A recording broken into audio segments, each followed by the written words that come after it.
Lisa Ling, thank you for joining the Nerds of Color. Thank you so much for having me. Nerds rule. Yes, they do, as you can see behind me. Congratulations on Takeout. I was just telling you before we hit record how big a fan I am of you in general, but this show in particular. What was the spark that caused you to say, because you've done so much great journalistic work, but what was the spark that said, let me do a show about food? Well, I'll be totally honest with you. I was not certain that HBO Max was going to pick this idea up. In fact, my team and I pitched about 10 different ideas.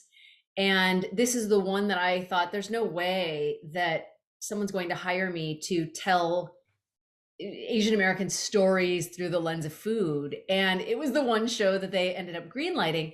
And this was before a lot of the Asian hate started happening, but after COVID had gotten rooted in this country. And the show was an evolution. It started initially as this idea of just wanting to focus on Chinese restaurants because they become so ubiquitous, and because there's such history there. But then we brought a Korean American showrunner in who said, I'm Korean, so I shouldn't be running the show about Chinese restaurants. Let's expand it. And in actuality, I really wanted to expand it anyway, because the truth of the matter is that the Asian American story is one that just hasn't been told, or hasn't been told well. And yet Asian restaurants have become so ubiquitous, not just Chinese restaurants. And there's no better way to tell the story of a culture or a community than through something that is so universal. And Asian food is now universally beloved in America. As someone who is a product of those Chinese restaurants, I feel like this show was just tailored. I feel like you just made it for me. And, forget everyone else who's watching the show. I feel like you made this show for me because, I'm from a family of Chinese restaurants. I told you I appreciated that the first episode took place in Louisiana because I also run a podcast called Southern Fried Asian. And one of my life missions is to tell the stories of not just Asian America, but parts of Asian America that aren't usually associated with the Asian American story, right? It's always Chinatown, LA, San Francisco, but never Louisiana, never Virginia, Florida. I'm from Virginia. And so the fact that you kind of like spoke to the Filipino experience in Louisiana and the Korean experience in Annandale, which is like, when I think of Koreatown, that's what I think of. I love the line where it's like, it's West 32nd or Koreatown in LA. No, it's Annandale, this suburb in DC. So talk about like, just kind of like shining the spotlight. Even the Japanese American episode is about Boyle Heights and not Little Tokyo. Like, what made you want to kind of spotlight non-traditional Asian American enclaves? Well, that's the thing. We are everywhere.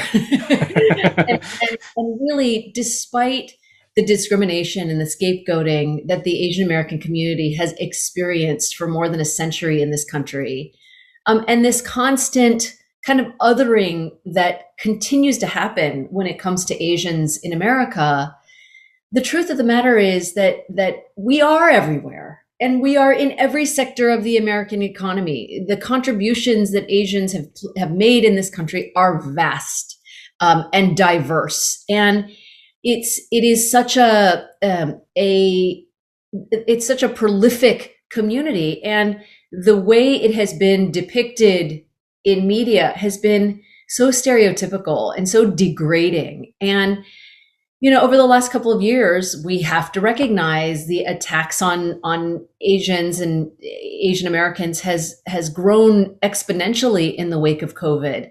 And so while this series is fun and illuminating, there's also a sense of urgency to it, because when the history or the stories of an entire community are absent from popular culture and absent from our history, it becomes really easy to dehumanize and even overlook an entire community. And I truly believe that has been what has been happening over the last century. The Asian American community has just been totally overlooked. It's funny that in the last 5 or 6 years now, the kind of evolution of representation has taken such a huge leap in just the last 6 years, right? Because 6 years ago, 2016, I wrote an op-ed in the New York Times, why won't Hollywood cast Asian Americans, right?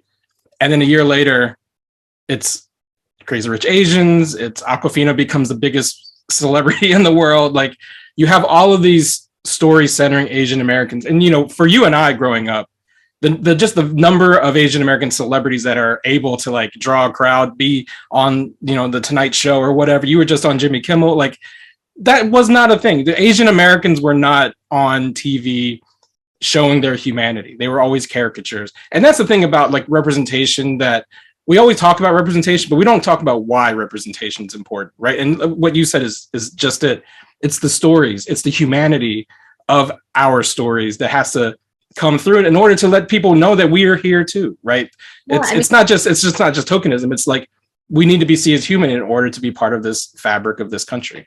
That's right. And for us to even know what is possible, that's why representation matters. I mean, quite frankly, the only reason I became a broadcast journalist, the only reason I thought that it was possible for me, a young Chinese American, to pursue any kind of career in television was because I saw Connie Chung growing up.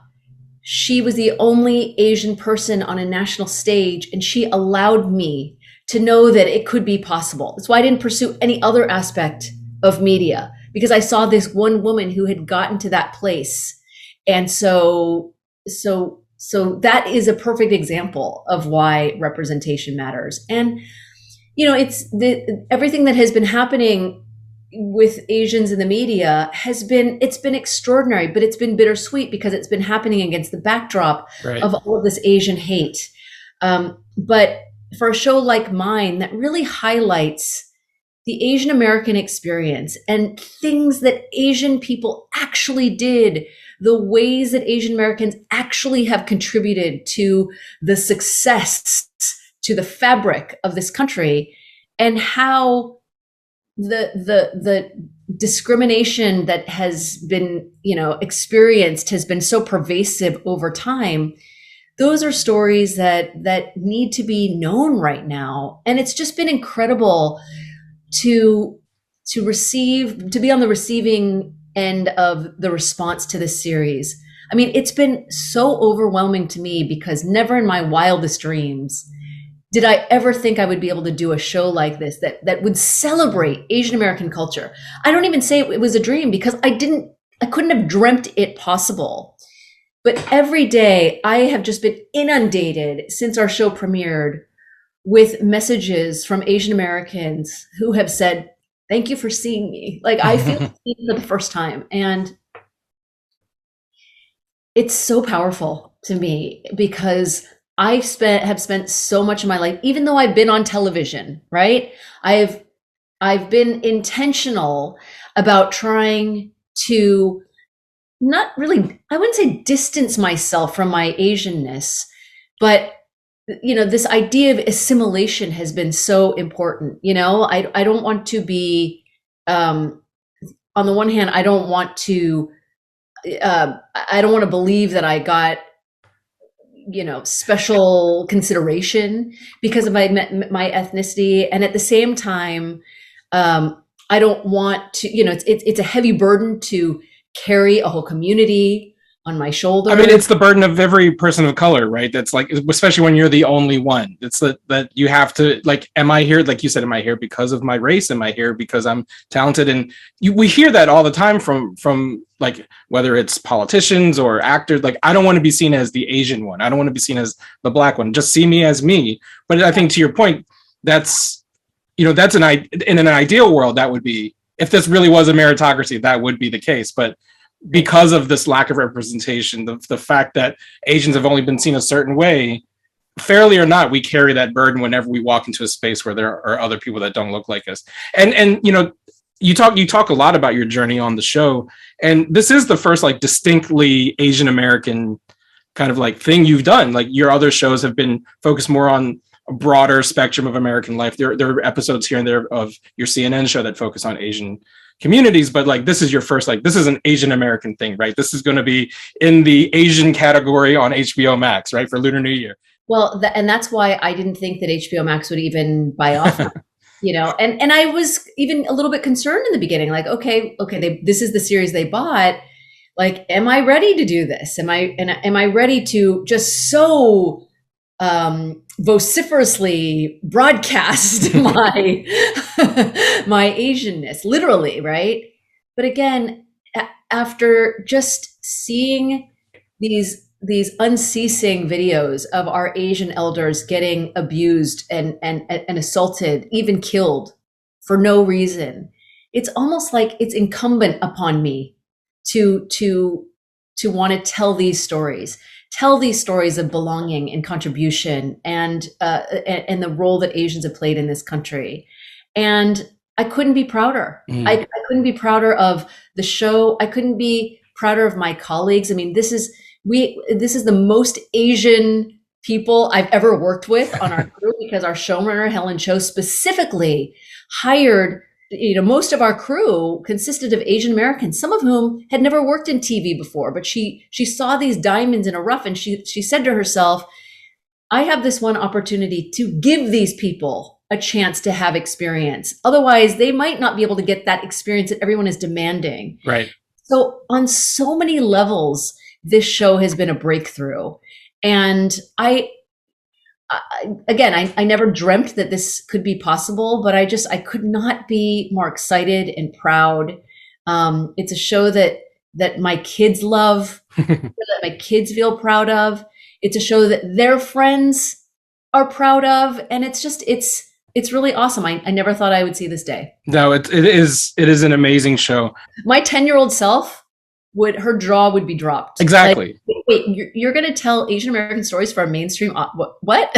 Well, I mean, again, it's such a strange world that we live in for you and I. Like, we're of a similar generation in which, when we were growing up, we did not see other Asian faces anywhere other than our own families. And, I also grew up in a small town in Virginia. We were the only Asian family. We were the only Chinese family. We weren't even Asian, right? We were Chinese. There was no Asian America for our family, right? I didn't discover I was Asian American until I got to college. And so, like, you talk a lot about the shame that you had growing up. Was, I think, a story that is very unique to Asian Americans who grew up outside of, like, Asian American communities, right? Like, who grew up in, like, not where there's a Chinatown where you could just go down the street and eat dim sum, right? Like, there's a different kind of experience, and which I'm so thankful that you shared. But I also love the fact that this is a specifically Asian American show, because there is a debate going on in the community around whether or not Asian American is even a thing. I won't name the writer, the New York Times bestselling writer, who's got a column who's interrogating, questioning whether or not Asian American is a thing, right? This ridiculous idea of all these various communities coming. We have nothing in common. Why would we be a thing? And what I love about your show is that each community is highlighted, but there is still that common thread that runs through the Bangladeshi community, the Korean American community, the Vietnamese community, the Filipino. Like, there is an Asian America. And that's what's beautiful about your show, is that you're showing that. And the beauty of our community is our diversity. Like, I like to say, we're a microcosm of this country. If we can't form an identity around Asian American, what hope is there to be American? Yeah. Well, and that's another reason I felt proud, is the Asian American community is in and of itself its own community. My husband is Korean American, and he and I have more in common with each other than he has with people from Korea, or I have from people who are from China. Right. I have more in common with Bangladeshi Americans than they have with people who are from Bangladesh or live in Bangladesh. And so to say that this is not this sort of inclusive community, or shouldn't be a specific categorization, I absolutely disagree with that. Yeah. And our experiences, while different, and our cultures, while different, there are so many threads that tie our communities together and make them uniquely American. So one thing I learned about you on the show is that you grew up. Was it your family, your immediate family, that had a restaurant, or was it like distant relatives that had a restaurant? It was my grandparents. So your grandparents' restaurant. Yeah. So my dad grew up working in that restaurant, they had a couple of restaurants, but yeah, he spent his formative years working in the restaurant. So as I mentioned, I also am a child of a Chinese restaurant. But I think where we differ is that I mentioned one of my missions in life is to tell the stories of Asian Americans, particularly Asian Americans in the South. But my other mission is to evangelize for American Chinese food, because I think it gets a bad rap, particularly from our own people. So you said on the show you'd never had egg foo young before. You'd never had what's the other chop suey? Chop suey, never until I was shooting this episode. Right, and that's why I was like, did you grow up in that restaurant? How did you avoid egg foo young and chop suey? So tell me about your Chinese food experience growing up, and what your, because it didn't sound like you were you came around to it even eating the food at your restaurant. So my grandparents sold the restaurants before I was born.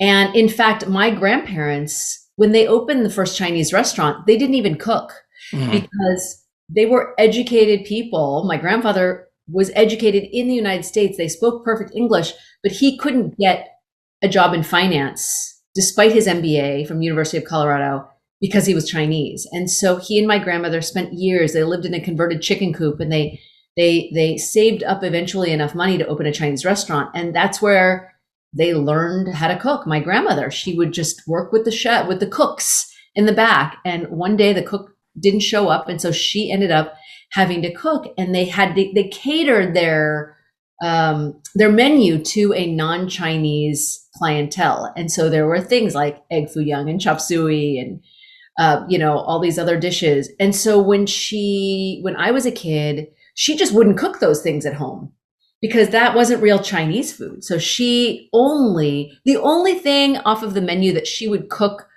for us was fried rice, because we love fried rice. But yeah, I hadn't ever tried chop suey or egg foo young.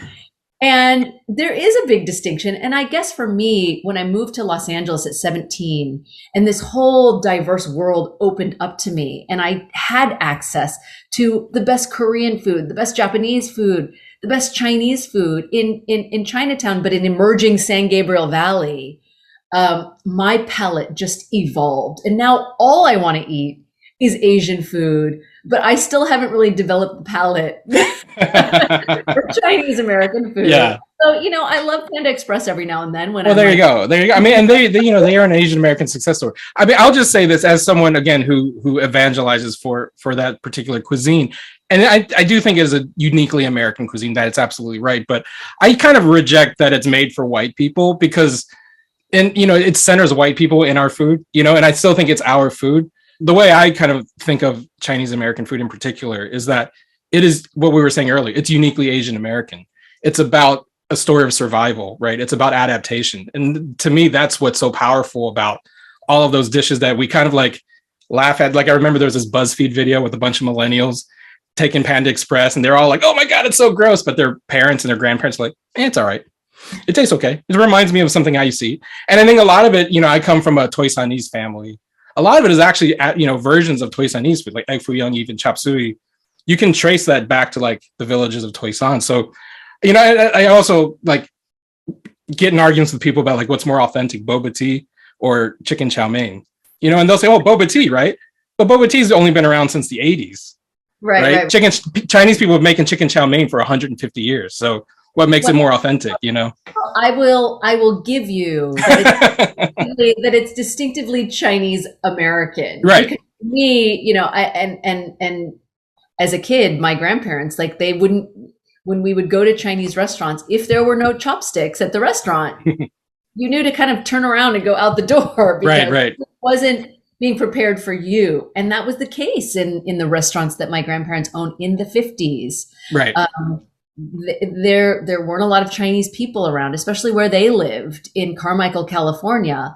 And so they definitely catered that menu to a non-Chinese clientele. But as you point out, I mean, it wasn't American food. It was Chinese American food. We were just talking about like representing not feeling American enough, right? But the other side of being Asian American is not feeling Asian enough, right? Like people, especially your families, or, when you go visit family in Asia, you stick out like a sore thumb. And it's like, there's a juksing is the term, hollow bamboo. And so like, to me, again, like when I see Asian people kind of like dismiss Chinese American, it reminds me of like, oh, you're not Asian. That's not Asian enough. And so I want to sing on the rooftops, eat General Tso's chicken. It is the most Asian American food out there, I never had the lunchbox experience, but I had my jacket I wore at the restaurant. I would wear it to school the next day, and it would smell like the restaurant and the kid in the computer lab next to me giving me the stink eye. That Yeah. experience I had, right? The Chinese smell sticks to you for sure. Yeah. That was a line that you said in the show that I was like, ooh, deeply hit me right here.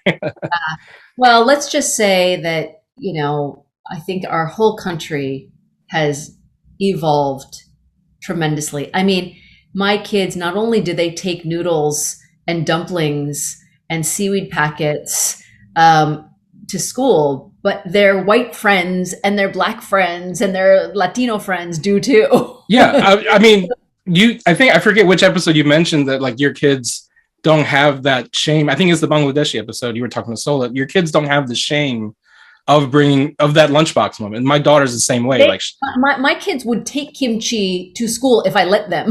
right? We're the ones like, I think it smells. I don't think you should open this in front of your They friend. would love to take kimchi. Yeah, everybody wants it. You know what I mean? And that's just unfathomable to me. Again, growing up, the fact that there's a BTS, like I wouldn't know what to do with a BTS when I was 12 years old. Like, Yeah, I've always been a boy band junkie, and I love Boyz II Men and NSYNC and New Kids on the Block and Backstreet Boys. I've always loved a boy band, and so months ago when I took my daughter to SoFi Stadium with 70,000 people there to see not a Korean American band, right? a Korean band, and 60% of that concert was in Korean. Like most of their songs were in Korean. It was unbelievable. And over the course of 4 days, 280,000 people from all over the world came to see this Korean band. And I flew to Philadelphia the next day, and there were 10 Caucasian girls all decked out in BTS gear. And I said, "Oh, I was at the show last night." They said, "We were there for all 4 nights." It was just like, whoa, what am I experiencing? But it's awesome. It's so awesome that it makes me emotional to even think about that. Yeah, Kids are growing up thinking about being Asian, thinking differently and feeling so much pride in their ethnic identity. the story that we both kind of share, like being of the same generation, growing up in the 80s in non-Asian spaces, is just not something, because there was no internet back then either, right? So like the only Asian faces we saw was either our relatives or like the dramas on VHS that they watched late at night that we kind of would like, again, rejected because they're not speaking English. But now, to your point, like Squid Game, the biggest freaking show in the world is in all Korean and the biggest band, and our daughter's bringing Nori to school and like not being laughed at. It's just a different world, and you're capturing it on Takeout. Thank you. Yeah, it's really been such an honor, and I hope we get more episodes. I mean, I pitched originally, I wanted 20 episodes. They gave us 6, but there's so many amazing stories left to tell because, again, this community is so diverse, and the food and restaurants it's been the pathway for so many Asian immigrants, and the stories are rich and beautiful. And I hope I get the opportunity to continue telling them. I hope so too, because 6 episodes is not enough, and there's so many more stories out there to tell, so many more dishes to eat. I hope you were a foodie before this, and if you weren't, I can't imagine that, like just how much you had to eat on the show. Oh yeah, no, I'm a major foodie. I'm very specific about the fact that this is not a cooking show because I don't cook, because my grandmother never wanted me to Right. cook. She was a very educated woman, and for her, the restaurant was solely a means of survival, and she wanted something better for me, so she didn't want me to cook. But I love food, and I'll try anything. I may not like everything, but I will try anything. And I just, when I consume the foods on this series, like I couldn't help but think about the fact that these recipes are, they are one of the few things that people could carry with them from their home country and offer them to an American, and that's, I don't mean just white American, but just to American clientele or palate or audience, and just the ability for food to transcend all of those barriers. It's really powerful. Absolutely. Well, Lisa, thank you for joining us. I know you have to run. Before you go, can you tell our viewers and listeners how they can find you on the internet? I'm sure anyone who's like checking this out on the Nerds of Color already knows Lisa Ling, but just in case, how can they find you on the internet? Well, our show is streaming now on HBO Max. I probably use Instagram the most. My handle is Lisa Linkstagram. I'm on Twitter at Lisa Ling and Facebook. Thank you so much, Lisa. Oh, thanks for having me, Keith. Fanboys, professional artists, and professors. Maybe a nerd who's just like you, talking about the things that you like too. So I invite you to the NOC. In full color, you see me. The hard knock life.